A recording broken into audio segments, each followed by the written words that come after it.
Welcome back, everyone, to our World Championship coverage. We're getting set for our next match, KT Rolster versus LGD Gaming. And let's face it, it's do or die for LGD here. So what do they need to do to turn things around, completely around here in week 2?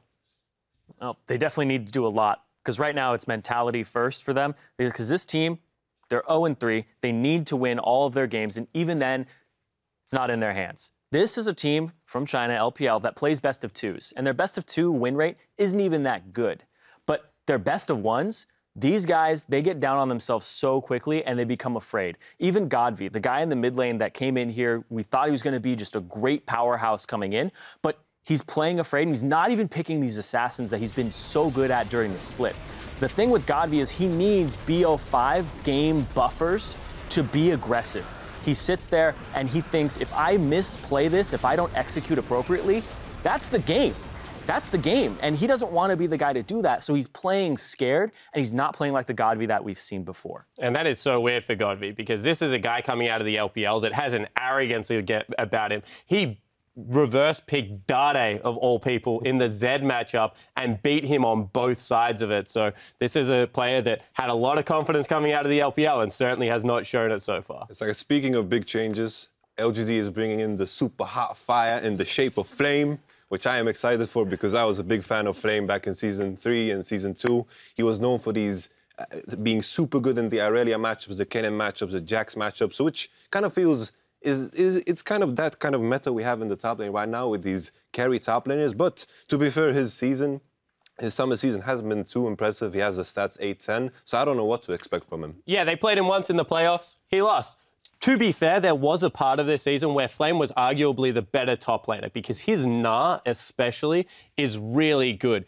But the rest of his champion pool just didn't seem to be as on point with the team as what Akon was. His teleports were late. He was always late to the fight. So, yeah, but speaking of his champion pool, they've been banning Gangplank on blue side twice for LGD, and he plays Gangplank. It's his second most played champion, and they were talking about in interviews that they want to carry top laner, like a mega carry top laner, because right now they're in a very odd spot where they can't get advantages mid and AD carry, and they think it's more top lane centric now. Yeah, question marks in the top lane, but we also still have question marks in the jungle with TBQ. Yeah, TBQ hasn't been having a good performance, but he also posted that he's been having flu-like symptoms on his Weibo, so I wouldn't knock him too hard for it, but it's just a huge storm of just unfortunate events here. And you can see this guy, he's trying to play his best on that stage, and I don't know if he's 100% just yet. You don't get over that stuff in just a week. So hopefully coming into today, he's in a better mindset, he's in a better health, and they can probably bring it home. Nerves possibly playing a bit of a factor too. We'll see if he can adjust properly. KT Rolster, though, has had their own issues to look at, especially when we look at their game against Origin last week. I feel like the game in particular against Origin, it was the first game they were truly tested in the mid to late game. They did this wrong decision with sending Arrow into the bot lane instead of sending Someday, who was very strong in the split push, and Someday, who was very strong against Soaz, was completely kind of destroying him with his Olaf Fiora matchup, but they didn't really push this advantage. So I'm kind of looking forward to see KT Rolster more into the mid-late game to see what they kind of do there.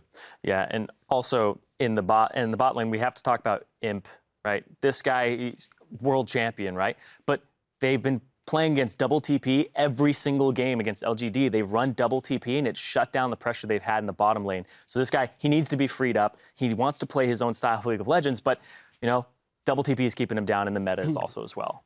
We mentioned that if they have any shot, they need to win all 3 games today, and even then, it's still not in their hands. But it's time to go down the line, starting with you, Zyrene. Predictions for this game, KT or LGD? I'm going with KT. I feel like LGD just aren't in the groove right now, and it's so hard because you have to win every single game, and if they don't operate in a best-of-1 setting very well, and that's even more pressure on top of it, I feel like that's just going to push them down. All right, Spawn. I'm going to give LGD one last shot. I think that LGD as a team are one of those dynamic teams that they can go from very bad to very good quite quickly, and we've seen that through their playoff run, and I think that they need to show that now. This team is single-handedly destroying your prediction rating. I'm just letting you know that. That happened at MSI as well, and I still got the grand final. That's what you got the grand final. Yeah, we'll give you that one. We'll give you that one. All right, Yamato. Well, I think it's very logical to just go for KT, simply because of the history of the tournament. I think this particular game will kind of decide how I feel about LGD coming into the rest of the group. The history, it's been 3 days. Time for them to leave it still all on history. the line. It's still history. Come We'll on. see. Let the teams battle it out, gentlemen, not us here. The teams are almost ready to head into Champs League, so we're going to head over to the caster booth. On the way, Imp tells us how, at this point, LGD's fate is not entirely in their hands. 다음 뭐 계획은 딱히 없고 남은 경기를 잘 치러야죠. 그리고 이렇게 팀 이렇게 된 거는 다 연습을 게을리하고 기본 실력이 뒷받침이 안 되니까 이렇게 된 거라고 생각해요. 다음 계획은 남은 경기 잘 치르고 하늘이 맡겨야죠.